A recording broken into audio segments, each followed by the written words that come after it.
Baik, Bapak Ibu, Bismillahirrahmanirrahim. Alhamdulillahirrahmanirrahim. Assalamualaikum warahmatullahi wabarakatuh. Sebelum memulai, baik kita sama-sama membacakan basmalah untuk pembelajaran kita malam ini agar Allah lancarkan, mudahkan kita menimba ilmu dari narasumber kita yang mumpuni ilmunya. Membaca basmalah, Bismillahirrahmanirrahim. Wabizidni ikman warzuqni fahman. Oh ya Bapak Ibu, mohon maaf, saya mengingatkan untuk bagi yang ingin on cam, mohon dijaga untuk adab-adab kameranya yang terbuka. Baik Bapak Ibu, alihkan kepada Bapak Tri. Silakan Pak Tri. Amit Bapak Ibu, saya tetap di sini. Assalamualaikum warahmatullahi wabarakatuh. Waalaikumsalam warahmatullahi wabarakatuh. Baik, terima kasih Bu Bunga atas waktu yang diberikan. Tidak berpanjang lebar, saya mulai. Assalamualaikum warahmatullahi wabarakatuh. Assalamualaikum warahmatullahi wabarakatuh. Asyhadu an la ilaha illallah wa asyhadu anna Muhammadar Rasulullah. Allahumma shalli ala Muhammad wa ala ali Muhammad.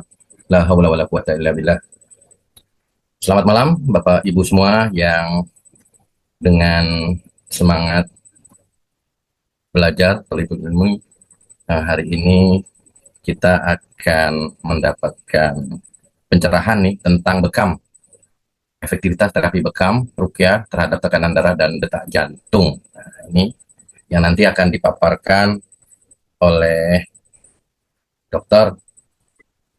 Andi Isdianto, STMT, yang insya Allah ini kan waktunya 2 jam, maka nanti 1 jam itu dilakukan pemaparan, berikutnya nanti tanya jawab, ada raise hand, ada nanti di message-nya ya, di chat-nya gitu. Baik, sebelum kita mulai saya akan sedikit memberikan profil narasumber.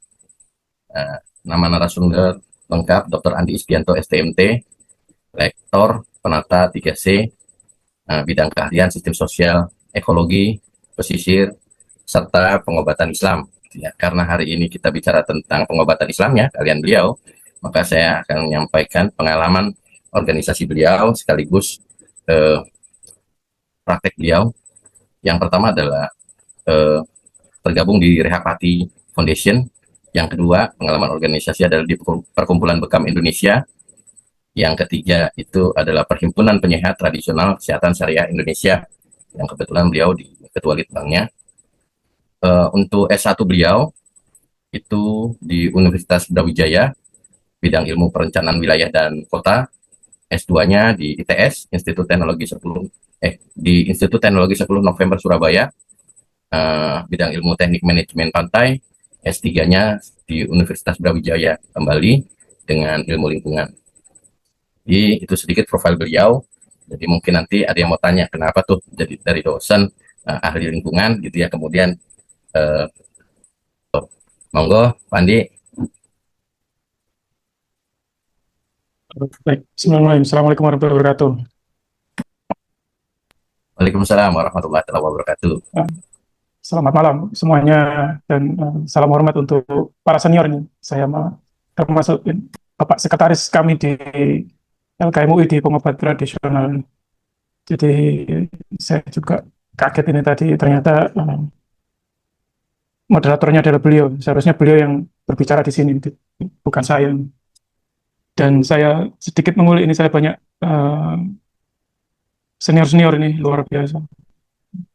Sehingga akhirnya saya akan berbicara sesuai dengan kapasitas saya. Tadi saya juga sudah disampaikan, memang saya tidak memiliki latar belakang pendidikan di bidang kesehatan, sehingga saya tidak berani berbicara terkait dengan ilmu kesehatan terlalu dalam. Jadi saya hanya mengikuti sesuai dengan core yang Pak Trihari sampaikan tempo hari di hari Selasa ya, waktu Pak Ketua dan Pak Sekjen untuk menyampaikan itu. Baik Bapak Ibu sekalian, terima kasih atas kesempatannya. Kali ini juga atas undangan daripada Bapak Presiden IMF ya, Dr. Wahyudi Widada. Beliau beberapa saat yang lalu menyampaikan tolong memberikan materi begitu ya, saya iakan begitu karena beliau sedikit mengancam saya. Jadi saya tidak bisa menolak gitu. Karena kata terakhirnya jangan ditolak. Singkatnya, mohon maaf, sedikit banyak tadi memang latar belakang saya bukan di medis, tapi moga-moga dalam pengalaman saya yang selama ini dan juga sampai selama 1 tahun ini saya mengulik terkait dengan materi-materi yang berhubungan dengan ruqyah dan bekam, eh, sehingga saya tulis dalam sebuah artikel yang cukup lumayan ya, sekitar 20-an lebih, mungkin 25. Dan sebagai informasi ini juga materi ini saya juga sudah siapkan untuk artikel, nanti setelah saya sampaikan maka saya akan submit di sebuah jurnal ilmiah insya Allah. Jadi untuk materi ini adalah efektivitas terapi bekam dan ruqyah terhadap tekanan darah dan detak jantung. Mungkin Bapak Ibu sekalian, para senior itu sudah memiliki pengalaman yang eh, di lapangan ya, yang luar biasa terkait dengan efektivitas. Saya cuma mencoba untuk merangkai saja, menjahitnya dalam menjadi sebuah materi yang cukup menarik begitu. Dan fokus bahasan yang saya sampaikan di sini itu berfokus kepada yang pertama adalah konsep kesehatan dalam Islam. Kenapa ini menjadi sesuatu yang penting ya? Karena itu bagi pengalaman saya itu menjadi sesuatu dasar bagi kita untuk melakukan terapi. Yang selanjutnya terapi bekam dalam perspektif Islam. Yang ketiga ruqyah, yaitu atau terapi dengan bacaan Al-Quran dalam perspektif Islam. Terus yang keempat yaitu efektivitas bekam terhadap tekanan darah dan detak jantung. Dan yang ke ini ada yang selanjutnya sinergi ada efektivitas bekam terhadap ruqyah ini. Mungkin belum efektivitas ruqyah terhadap tekanan darah dan jantung ini lupa saya masukkan. Dan yang terakhir ada sinergi bekam dan ruqyah untuk regulasi kardiovaskular. Latar belakangnya ini yang saya ulik dalam sebuah jurnal yaitu dari Bennett tahun 2018. Linknya di DOAE itu bahwa ternyata hipertensi adalah faktor risiko utama penyakit kardiovaskular dan penyumbang morbiditas mortalitas global. Prevalensinya tinggi, lebih dari 1 miliar orang dewasa, dan banyak kasus tidak terdiagnosis atau terkelola dengan baik sehingga diperlukan intervensi efektif untuk mencegah stroke, serangan jantung, dan gagal ginjal. Terus yang kedua, ini kenaikan penyakit kardiovaskular ini mendorong pencarian terapi yang efektif dan aman dalam pengelolaan tekanan darah serta detak jantung. Dan yang ketiga, terapi alternatif non-invasif seperti bekam ya dan ruqyah memperoleh perhatian meningkat karena berpotensi membantu kontrol hipertensi dan kesehatan jantung. Mungkin kata-kata non-invasif ini akan menjadi sesuatu yang perdebatan begitu, tapi saya sudah menulis dalam sebuah artikel mengapa bekam itu non-invasif. Mungkin ada kesempatan saya akan bagikan link untuk bisa dibaca. Nah, yang pertama, kita masuk sesuai ke dalam tahapan yang saya rasa penting sekali untuk kita pahami gitu. Karena ini menjadi kunci gitu. Karena dalam pengalaman yang kami lakukan, dasar kesehatan dalam Islam itu ya sebenarnya ya masalah tauhid kita, keyakinan kita, bukan hanya kita sebagai terapis, tapi juga gambarannya bagaimana caranya klien yang kita klien yang kita terapi itu juga memiliki frekuensi yang sama, pemahaman yang sama dalam memahami kesehatan dalam Islam ini. Banyak pengalaman saya rasa, mungkin Bapak Ibu juga sudah mengalaminya itu, sehingga ketika kesehatan ini bisa kita pahami sebagai anugerah dari Allah yang harus dijaga dan dipelihara, maka dengan konteks ini sebenarnya adalah kita berupaya untuk menjaga kesehatan kita. Tidak lagi menganggap segala sesuatu yang ada di sekitar kita itu menjadi sebuah perilaku yang tidak terkontrol.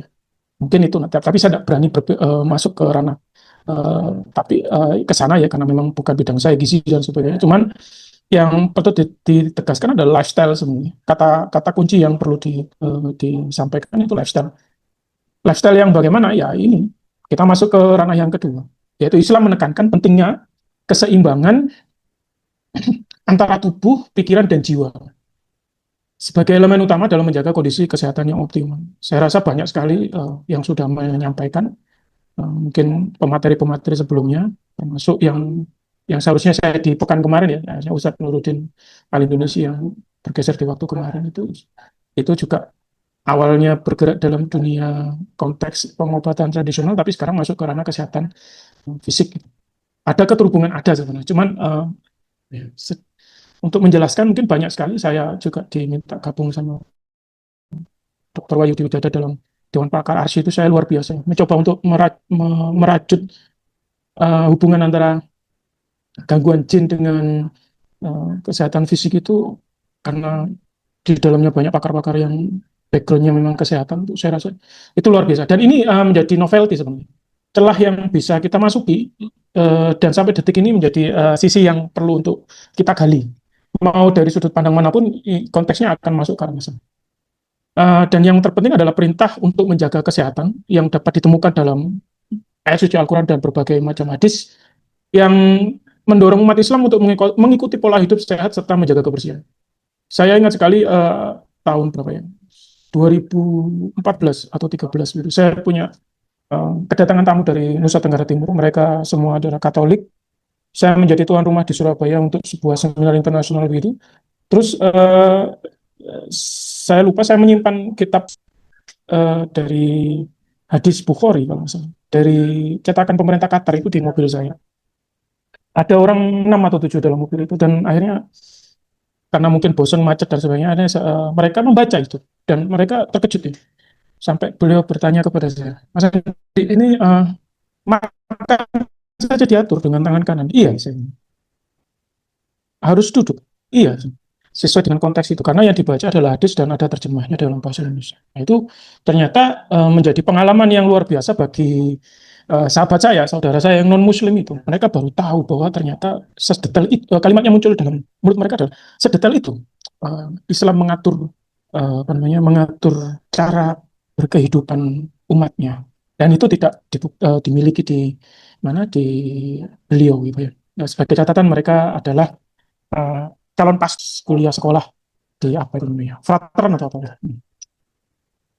Salah satu ayat yang saya bawa dalam konsep kesehatan dalam Islam ini dalam surat Al-Baqarah ayat 168.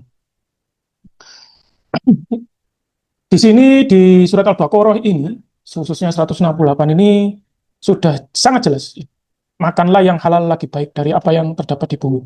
Jadi sebenarnya sudah amat jelas konteks cara makan yang seperti apa uh, yang kita harus lakukan ya. Halal kan konteksnya kita sudah paham itu pasti. Tapi masih belum masuk ke ranah toyib ya. Kalau saya lebih lebih detail lagi, sebenarnya halal, ada yang halal memang buat kita, tapi ada konteks yang toyib dan tidak toyib, tergantung dalam apa yang kita alami. Tapi saya tidak mau membahas sana karena itu pasti debat itu. Dan janganlah kamu mengikuti langkah-langkah setan, karena sesungguhnya setan itu adalah musuh yang nyata bagi konteks pemahaman ini. Ya berarti ya kita nggak boleh ada yang konteks berlebihan, makanlah yang halal secukupnya dan sebagainya. Itu bahkan ada sekarang yang lagi booming menurut saya, yang saya lihat mungkin karena saya di media, di Facebook saya itu munculnya mengunyah. Bahkan dengan mengunyah saja itu ternyata banyak manfaat yang didapatkan oleh banyak orang. Ada yang bisa mungkin konteksnya kurus, tapi ternyata ada yang bisa sehat secara fisik maupun mental gitu. Nah, itu ada seminarnya bahkan. Mungkin dengan hanya mengikuti cara mengunyahnya Rasulullah saja. Katanya begitu, tapi saya rasa pasti ada hal lain di dalamnya. Saya nggak tahu. Karena belum pernah mengikuti seminar tersebut. Terus dalam surat Al-Maidah ayat 6 ini juga sebenarnya konteksnya adalah bagaimana caranya kita menjaga kebersihan. Di sini disebutkan ketika kita hendak mengerjakan sholat, maka kita diminta untuk berwudu sebenarnya. Berwudu, bahkan saya sering ngobrol sama kawan-kawan itu. Mohon maaf, kita batalnya di apa gitu, tapi yang dibasuh bukan itu. Kalau sudah sampai tahap itu berarti kan sebenarnya kita berbicara terkait dengan sisi spiritual yang muncul. Nah, yang mungkin sudah ada yang mengulik, tapi sampai detik ini saya masih belum melihatnya dalam sebuah artikel ini. Mungkin nanti harusnya ada orang-orang atau ahli-ahli yang membahas konteks itu, mengapa, mohon maaf ya, kentutnya di situ, tapi yang tidak dibasuh sama sekali. Wah, alam, saya tidak tahu. Saya tidak berani bicara lebih dalam. Tapi di sini, di ayat ini dijelaskan bahwa ketika engkau hendak mengerjakan sholat, maka basuh muka, tangan sampai siku, sapulah kepalamu, dan basuh kakimu sampai dengan kedua mata kaki, dan jika kamu junub, maka mandilah. Nah, baru ketika kita berjunub, maka mandilah. Bahkan mungkin ketika kita sakit atau dalam perjalanan kembali dari tempat buang air, atau kakus, atau menyentuh perempuan, lalu kamu tidak memperoleh air, maka bertayamumlah dengan tanah yang baik. sapulah mukamu dan tanganmu dengan tangan itu. Nah, ini kan sebenarnya adalah sebuah sisi spiritual yang mungkin perlu digali, tapi saya tidak bisa masuk ke sana karena itu bukan bidang saya. Mungkin teman-teman yang mendalami terkait dengan konteks pemahaman hadis dan Al-Quran mungkin akan bisa masuk ke sana. Tapi yang Allah janjikan adalah Allah tidak hendak menyulitkan kamu, tapi Dia hendak membersihkan kamu dan menyempurnakan nikmatnya bagimu supaya kamu bersyukur. Konteks syukur ini yang ketika kita bisa mendapatkan menjaga kesehatan, maka menjaga kebersihan, maka kita akan mendapatkan konteks itu. Mungkin bisa kita pahami tidak sedalam itu, tapi mungkin memahami.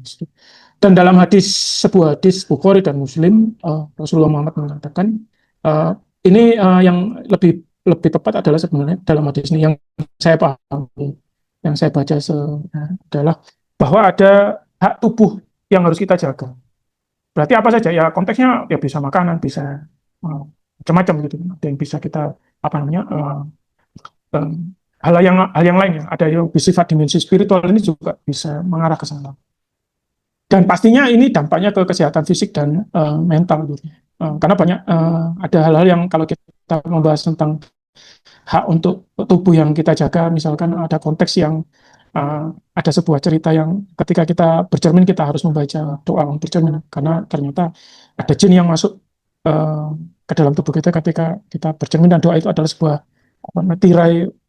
Dan juga konteks yang lain yaitu masuk di kamar mandi misalnya. Nah, ketika kita memahami konteks konsep kesehatan dalam Islam dan kita bisa meyakini itu dengan baik bahwa menjaga tubuh, dari tubuh menjaga tubuh itu bahwa kita masuk ke ranah yang dalam gitu ya.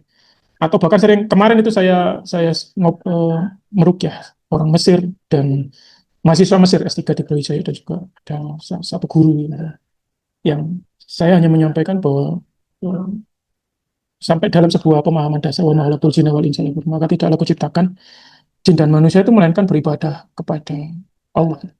Jadi sehingga akhirnya kita bisa memilih, yang saya bawa di situ adalah kita bisa memilah-milah mana konteks yang seharusnya kita lakukan dan mana yang seharusnya tidak perlu kita lakukan. Itu ketika kita membawa pemahaman, pemikiran, konsep kesehatan, kan mereka datang dengan galau dan sebagainya. Ternyata itu cukup manjur untuk bisa membedah bahwa oh ini ternyata ini saya tidak perlu, oh ini saya perlu dan sebagainya. Baik, kembali ke tema besar yaitu dalam perspektif Islam. Saya rasa Bapak Ibu sekalian sudah memahami ya, dan sudah mempraktekkan bekam dalam kehidupan sehari-hari. Saya juga merasa terpanggil ya, karena kemarin itu dalam LKM UI itu menyampaikan bahwa kita harus menjadikan pengobatan Islam itu sebagai lifestyle-nya kita, sebagai gaya hidup seorang muslim, dan saya sudah melakukan itu. Dalam praktek ya saya membekam diri saya seminggu 2 kali. Ya, harusnya hari ini jadwal bekam saya, tapi saya harus, dari tadi sore saya sudah ikut daurahnya saya dari Jordan tadi.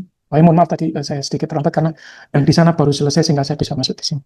Karena kalau nggak gitu saya dimarahi sama Ustaz Nuruddin Al-Indonesia. Ya, ini bekam atau hijama adalah sebuah metode pengobatan tradisional yang telah dikenal luas dalam berbagai budaya, khususnya di kalangan umat Islam. Ya, karena memang konteks yang harus kita pahami bahwa memang bekam itu bukan hanya milik orang Islam. Itu yang harus kita pahami, karena bekam itu hadir lebih dulu daripada hadis perintah berbekam itu datangkan, begitu konteksnya. Sehingga ketika kita memahami konteks itu, maka in general begitu. Tapi pemahaman dasarnya yaitu bahwa dengan hadirnya perintah berbekam itu, maka sesungguhnya satu, kita harus memaknainya sebagai sebuah perintah dari Allah melalui Rasulullah Muhammad, yaitu sebuah hadis. Dengan kita menjalankannya dengan keyakinan, maka sebenarnya konteksnya adalah ya kita akan mendapatkan kesembuhan, kan begitu. Ada hadis nanti dari hadis riwayat Ahmad dan sebagainya. Tapi yang ketika kita menjalankan dan ketika kesembuhan itu belum hadir, maka kembali lagi ke konsep pengobatan Islam pertama, bisa jadi Allah masih belum ridho bahwa kesembuhan itu hadir. Itu nanti lebih dalam lagi saya menjelaskan bisa apa. Nah, karena waktunya pendek ya, harapan saya kita bisa jelaskan. Istilah hijama ini berarti dalam bahasa Arab itu menghisap atau menyedot, yang menggambarkan mekanisme dasar dari terapi ini, yaitu menggunakan cawan atau alat khusus, atau zaman Rasulullah dulu yang menggunakan tanduk gitu, atau peralatan yang lainnya yang diletakkan di atas kulit kita untuk menghasilkan hisapan dengan cara mengurangi udara di dalamnya atau memvakum gitu.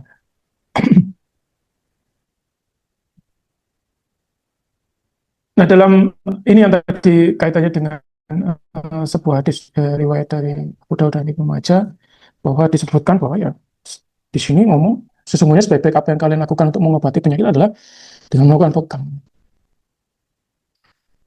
Kalau kita memaknainya secara fisik ya kita akan dapatkan dia secara fisik. Tapi ketika kita memaknainya secara fisik dan spiritual dan kejiwaan serta keimanan kita masuk ke sana, gitu, maka insya Allah kita akan mendapatkan apa ya? Saya banyak sekali mendapatkan pengalaman, tapi mungkin tidak elok kalau disampaikan. Tapi nanti silakan saja kalau memang ada yang bertanya, makasih. Bahkan saya punya pengalaman terkait dengan penyakit jantung, nanti saya akan bicara terkait dengan itu. Uh, karena itu tidak, karena itu tidak SOP gitu. Sebentar.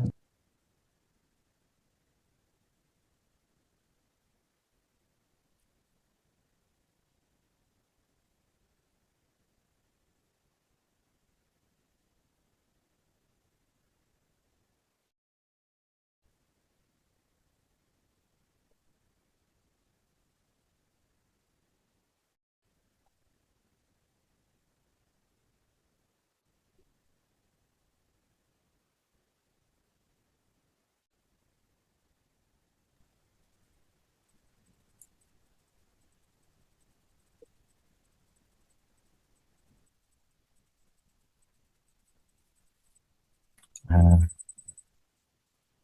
buat Bapak Ibu, dimohon menunggu sebentar.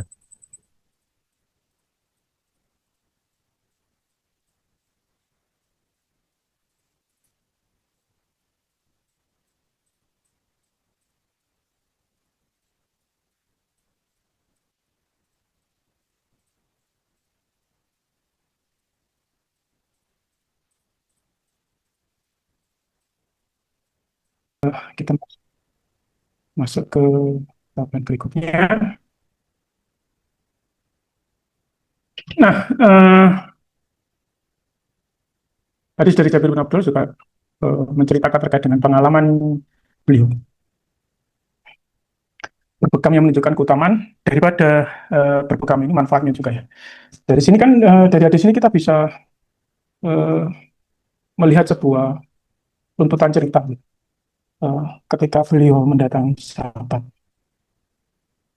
Muqannad dan beliau bicara ini itu dan sebagainya. Namun malah sahabatnya tadi menyampaikan bahwa aku tidak sembuh sehingga aku berbekam. Karena sesungguhnya aku pernah mendengar Rasulullah selalu saya bersabda sesungguhnya di dalamnya terkandung sembuh. Nah, ketika kita mengalami konteks itu dengan sangat-sangat dalam pembahasan pemahaman ini dengan dalam, maka kita akan mendapatkan manfaat daripada pengalaman yang sama dengan yang diceritakan oleh sahabat Rasulullah itu, Jabir bin Abdullah. Itu yang saya coba selama ini bawa dalam pengalaman kami sehari-hari, yaitu memahamkan kepada klien sahabat yang datang untuk konteksnya sampai sedalam ini, sehingga akhirnya kita bisa mendapatkan pengalaman yang harapannya itu ya sesuai dengan yang disampaikan hadis Rasulullah Muhammad. Nah, yang berikutnya ini konteks ruqyah. Ketika kita memaknai ruqyah atau terapi dengan membacakan ayat suci Al-Quran, maka ini juga sangat dahsyat, sangat dahsyat sekali. Karena kalau kita melihat konteks ruqyah itu sendiri, ini adalah sebuah metode pengobatan spiritual yang sangat penting dalam ajaran Islam, yang melibatkan pembacaan ayat-ayat Al-Quran dan doa-doa tertentu, karena memang ada tuntunannya demikian. Kata ruqyah itu berasal dari bahasa Arab yang berarti penyembuhan atau pengobatan melalui doa atau bacaan, dibacakan dan sebagainya. Nah, praktek ruqyah ini jelas ada tuntunannya, karena dasarnya kuat, menurut saya dasarnya sangat kuat sekali, sehingga akhirnya bahkan saya seringkali berbicara kepada siapapun ya yang saya temui. Mungkin ya, kesimpulan saya sementara ini adalah pengobatan yang utama ya sebenarnya ruqyah. Utama sekali. Ketika kita bisa mengenali konsep ruqyah itu dengan baik, maka sebenarnya kita tinggal menunggu waktu saja untuk kesembuhan itu ada. Kalau memang Allah berkenan memberikan kesembuhan itu kepada kita. Nah, kita tidak sampai sana karena kalau sampai sana nanti lama sekali. Hadis yang diriwayatkan dari Abu Sa'id Al-Khudri ini di mana menceritakan malaikat Jibril yang datang kepada Nabi Muhammad. dan bertanya penyakit yang diderita oleh beliau. Nah, ini adalah sebuah bacaan yang luar biasa, yang sering kali kita bacakan kepada siapapun. Eh, Bacaan yang mungkin bisa kita juga lakukan ketika kita sedang apa namanya, setelah selesai sholat dan sebagainya, atau anak kita, atau istri, suami, saudara dan sebagainya. Bacaan yang simple, sangat simple. Bismillahirrahmanirrahim. Min kulli syai'in, min syarri kulli nafsin, aw ini hasil. Allah yasfik, Bismillahirrahmanirrahim. Yang artinya dengan nama Allah, aku meruqyahmu. Nah ini, dengan konteks nama Allah. Nah, kembali ke kesembuhan. Kita membacanya harus dengan keyakinan yang biasa dari segala sesuatu yang mengganggu. Saya sering kali menyampaikan juga bahwa gangguan ini bukan hanya gangguan yang bersifat fisik saja, tapi bisa non fisik dan sebagainya. Dan ini dahsyat sekali. Dan dari keburukan penyakit ain, nah ini juga ain. Konteks ain ini menurut saya dahsyat ya, menurut saya. Sehingga akhirnya membuat baru tahun ini saya berani menyampaikan sesuatu ya karena Dr. Bayu Dwi Dada yang meminta. Karena sebelumnya saya jarang mau untuk tampil di apapun. Bahkan di media sosial foto-foto saya tidak ada, kecuali foto-foto yang resmi karena dari pihak kampus yang memunculkan. Karena penyakit ini dahsyat. Saya seringkali pulang dari kampus gitu, ngajar 3-4 kelas itu sakit semua. Bukan karena capek, saya tahu karena capek kan selesai tidur enak. Ternyata bisa jadi ada di antara mahasiswa yang saya ajar, misalkan ada satu kelas kan 40, misalkan ada 50 orang, misalkan ada yang peluang potensi mata ain gitu, maka ya itu, semoga Allah menyembuhkan dengan nama Allah. Nah, dan salah satu ayat yang mendasari praktek ruqyah ini surat Al-Isra, surat ke-17 ayat 82 yang berbunyi wa nazzil minal qur'ani ma huwa syifaa'un wa rahmatul lil mu'minin wa la yazidu dzalimin illa khusara. Dan kami turunkan dalam Al-Qur'an sesuatu yang menjadi penyembuh dan rahmat bagi orang yang beriman. Bagi orang yang beriman, bagi orang-orang yang beriman. Sebenarnya ketika kita bisa membawa diri kita kepada konteks bagi orang-orang yang beriman, baik diri kita maupun klien kita atau siapapun yang sakit, maka sedikit saja, sedikit lagi nanti insya Allah penyembuh itu dan rahmat itu akan hadir, kesembuhan. Dahsyat. Kalau kita bisa membawa itu menjadi sesuatu yang luar biasa. Bahkan dalam surat Al-Falq yang sederhana sekali, menjadi proteksi bagi kekuatan jahat. Min syarrin nafasati fil uqad, dan dari kejahatan makhluk yang meniup pada simpul-simpul, buhul-buhul atau ikatan-ikatan sihir. Nah, kalau kita bicara sihir lebih dalam. Wa min syarri hasidin idza hasad, dan dari kejahatan orang yang dengki apabila ia dengki. Nah, ayat ini menunjukkan ruqyah itu adalah cara untuk berlindung dari hal-hal buruk yang tidak tampak. Bahwa terapi ini adalah dalam Islam ya. Terapi ini dalam Islam sebagai pelindung dari kejahatan yang datang dari dunia gaib. Nah, ini beberapa artikel yang mungkin mohon maaf Bu Bunga mulai hari apa ya WA ke saya minta materi. Mohon maaf, saya baru selesai ini tadi. Bahkan ini saya harus mengosongkan 3 kelas biar saya bisa mendapatkan materi yang cukup baik.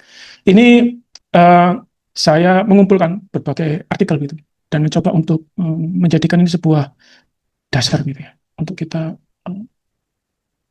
percaya gitu terkait dengan apa yang disampaikan oleh hadis Rasulullah Muhammad terkait dengan bekam ini. Ini penelitian dari Rohayu, Wahyudi dan IHA tahun 2022. Ini The Effect of Cupping on Blood Pressure in Hypertension. Ini desain penelitian saya cari begini. Ini dilakukan kepada 30 pasien hipertensi. Hasil utamanya penurunan tekanan darah sistolik dan diastolik signifikan setelah 3 sesi bekam. Kesimpulan yang dari artikel ini, bekam efektif menurunkan tekanan darah pada pasien hipertensi ringan sampai sedang. Ini ada lagi Jenny, Tahirudin, dan Roshidi tahun 2023. Saya mencoba untuk mencari yang terbaru. The effectiveness of wet cupping. Wet cupping berarti bekam sunnah kan. Complementary therapy to decrease blood pressure in hypertension patient at Kolaka. Kolaka berarti di Sulawesi ya. Ini eksperimen pada 40 pasien hipertensi, tekanan darah rata-rata turun 10-15 mm Hg setelah terapi bekam selama 4 minggu. Maka kesimpulannya bekam menstabilkan tekanan darah melalui relaksasi sistem saraf otonom. Ini ada lagi Sutriyono, Robina, dan Lee. Saya tidak tahu bacanya, 2019. Ini the effect of wet cupping therapy. Bekam sunnah lagi. On blood pressure, glucose, uric acid, and total cholesterol level. Eksperimen kepada 40 responden. Hasil utamanya penurunan tekanan darah dan profil lipid signifikan dibanding kelompok kontrol. Kesimpulannya bekam meningkatkan fungsi kardiovaskular dan metabolik. Ada lagi Pak Bilal dan Pak Khan ya, 2016, Therapeutic Effectiveness of Hijama in Sciatica Pain. Ini penelitian yang luar biasa ya. Eksperimen klinis pada 50 pasien sciatica dan hipertensi. Maka terjadi penurunan tekanan darah dan nyeri setelah bekam basah secara berkala. Kesimpulannya bekam memperbaiki sirkulasi dan menurunkan tekanan vaskular. Di alam tahun 21, The Role of Cupping Therapy in Pain Tackling and Insight into Mechanism and Therapeutic Effect. Ini dilakukan pada 25 pasien kardiovaskular, maka hasilnya menurunkan detak jantung berlebih dan menstabilkan tekanan darah. Kesimpulannya bekam menyeimbangkan sistem saraf simpatis dan parasimpatis. Jenny tahun 2023, Definition of Wet Cupping. Oh ini yang tadi, mohon maaf, berarti sama, so saya luput berarti. Yang tahun 2018 dari Halil, Al-Aidi, Al-Qaid, dan Al-Sanad. Ini cupping therapy in Saudi Arabia. From control to integration. Ini eksperimen pada 100 pasien klinik bekam. Hasil utamanya 72%. Pasien hipertensi menunjukkan penurunan tekanan darah setelah bekam. Kesimpulannya bekam efektif secara klinis dan diterima oleh seluruh masyarakat. Ini Derga dan Saat tahun 23, From Tradition to Science. Di tradisi berarti bekam itu dianggap pengobatan tradisional memang selama ini kan. To Science. Unraveling the mystery of wet cupping therapy for modern healthcare in eksperimen laboratorium dan klinis. Hasil utamanya menurunkan kadar kortisol, memperbaiki tekanan darah, dan menurunkan stres. Kesimpulan, efek bekam berhubungan dengan regulasi hormon dan saraf otonom. Ini Ahmed tahun 2019, the effect of wet cupping and blood pressure on pulse rate among hypertensive patient in Egypt, berarti di Mesir, 50 orang, klien. Hasil utamanya penurunan tekanan darah dan denyut nadi signifikan setelah 2 kali bekam. Kesimpulan, bekam menurunkan tekanan darah melalui pengeluaran darah stagnan. Kan tahun 2020, wet cupping therapy improve hemodynamic parameter patient with hypertension. Uji klinis di Pakistan, jumlah N-nya adalah 40, ya, pasien orangnya. Hasil utama tekanan darah turun 12-20 mm Hg. Detak jantung menurun 5-10 beat per menit. Kesimpulan, bekam meningkatkan stabilitas kardiovaskular. Ini yang seringkali diucapkan. Tadi juga saya sempat membaca dalam screenshotan di grup ya, Al-Bedah 2016, The Medical Perspective of Cupping Therapy Effect on Blood Pressure and Heart Rate Variability. Ini eksperimennya pada 70 relawan sehat. Hasil utamanya menunjukkan peningkatan variabilitas detak jantung dan penurunan tekanan darah rata-rata. Kesimpulan, bekam mensimulasi aktivitas parasimpatis.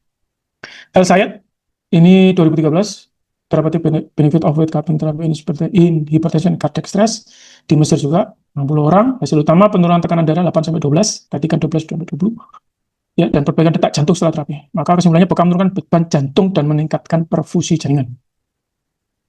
2009 yang cukup lama, Farhadi, ini salah satu yang lama ya, yang saya temukan tadi. The effect of wet cupping on blood pressure in patient with hypertension, randomized control trial, ini uji acak terkontrol pada 50 klien. Hasil utama tekanan darah turun signifikan setelah 2 sesi bekam dibanding kontrol. Kesimpulan, bekam efektif dalam mengontrol hipertensi ringan. Hasan 2018, hemodinamik dan hematological response to hijama, wet cupping in adults. Eksperimen 45 pasien, terjadi peningkatan LPC dan penurunan tekanan darah sistolik. Kesimpulan, bekam mensimulasi sistem hematopoietik dan sirkulasi darah. Omar 2021, clinical effect of wet cupping on hypertension autonomic nervous system balance.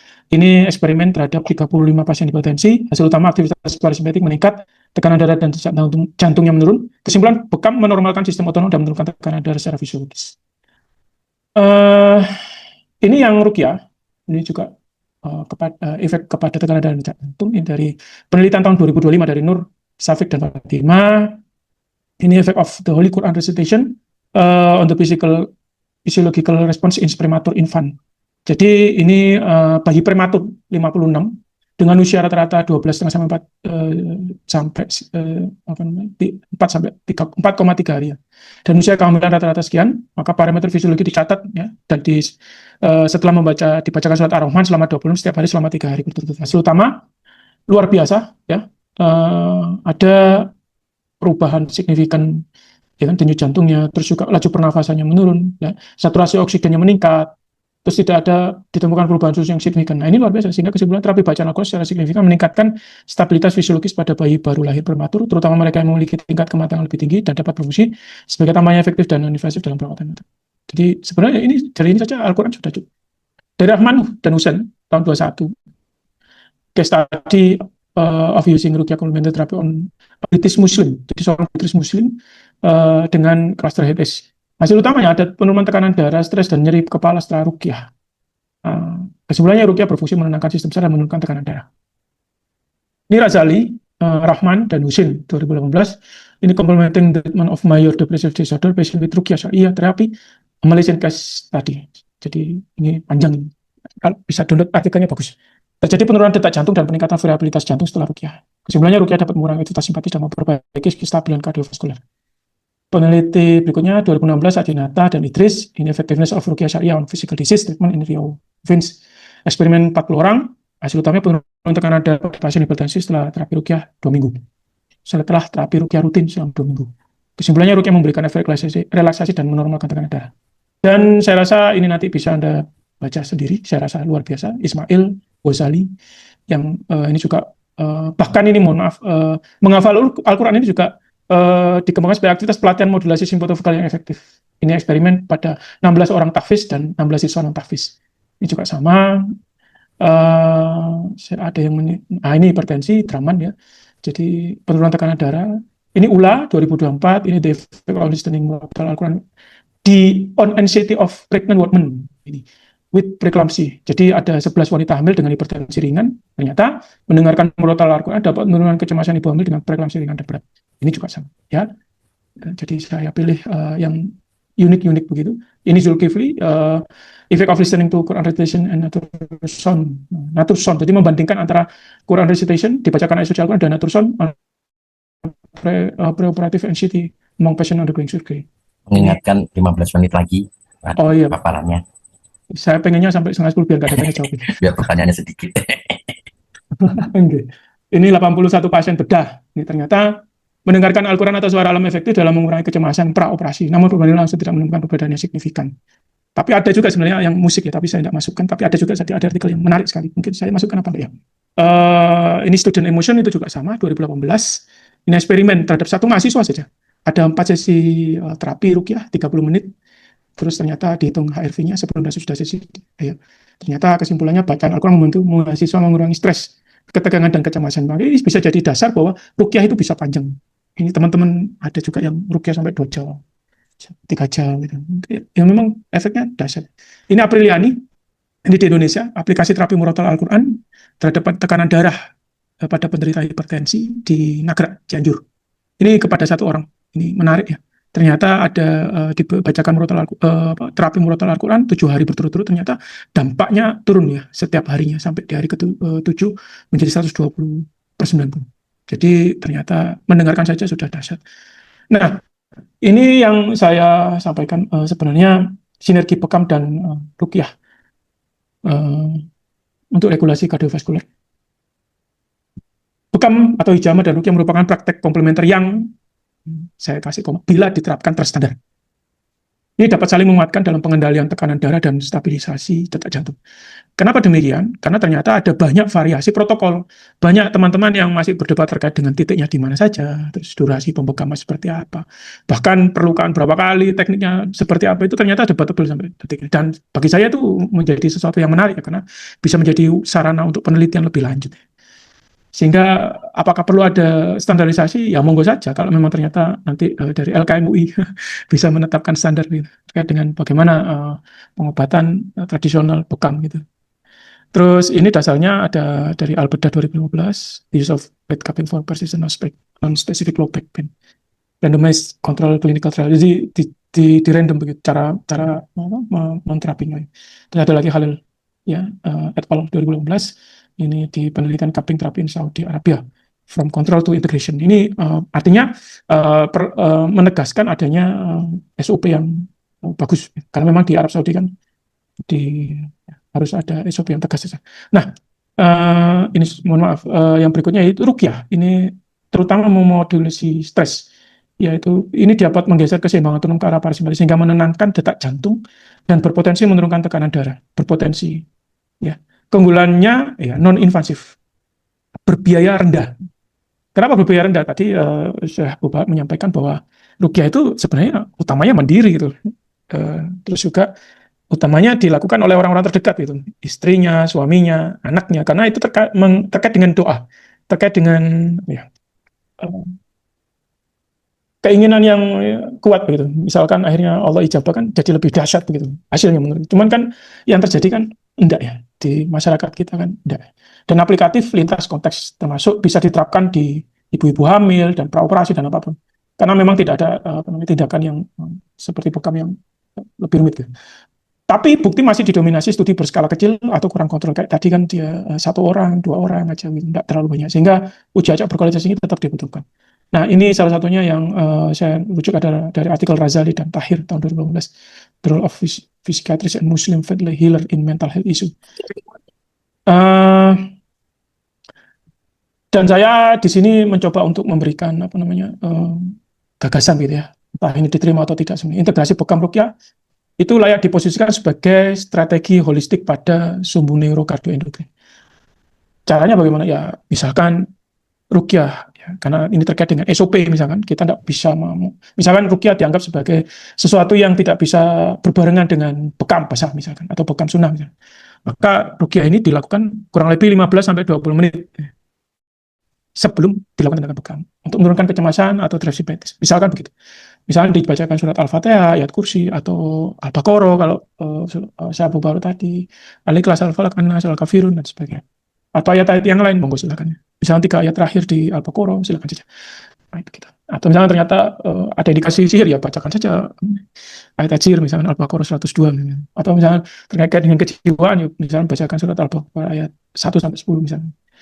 Terus baru setelah itu diikuti bekam basah tersandar, yang ini juga masih debatable, tapi gagasan saya adalah jumlah cawan itu harus diperhatikan, begitu kan?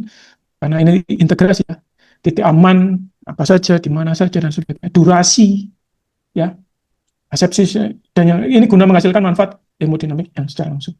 Urutan-urutan ini berpotensi mengurangi respon stres prosedural dan memaksimalkan kontrol tekanan darah dengan syarat seleksi pasien, screening kontraindikasi, serta monitoring tanda vital pra atau pasca tindakan, bahkan mungkin saat tindakan gitu. Saya seringkali menjumpai ketika tindakan itu mual dan sebagainya. Mungkin di SOP bekam DPP itu menjadi sebuah larangan gitu. Itu sebuah kontraindikasi. Padahal kalau dari sudut pandang rukyah itu malah kebalikannya. Nah, itu debatable sampai detik ini. Tapi ternyata banyak saya jumpai yang malah berbeda. Nah, mungkin nanti kita bisa diskusi terkait dengan ini. Studi kasus, nanti kita bisa di sesi tanya jawab berikutnya. Asalkan saya bisa jawabnya gitu saja. Terima kasih, semoga bermanfaat. Oke,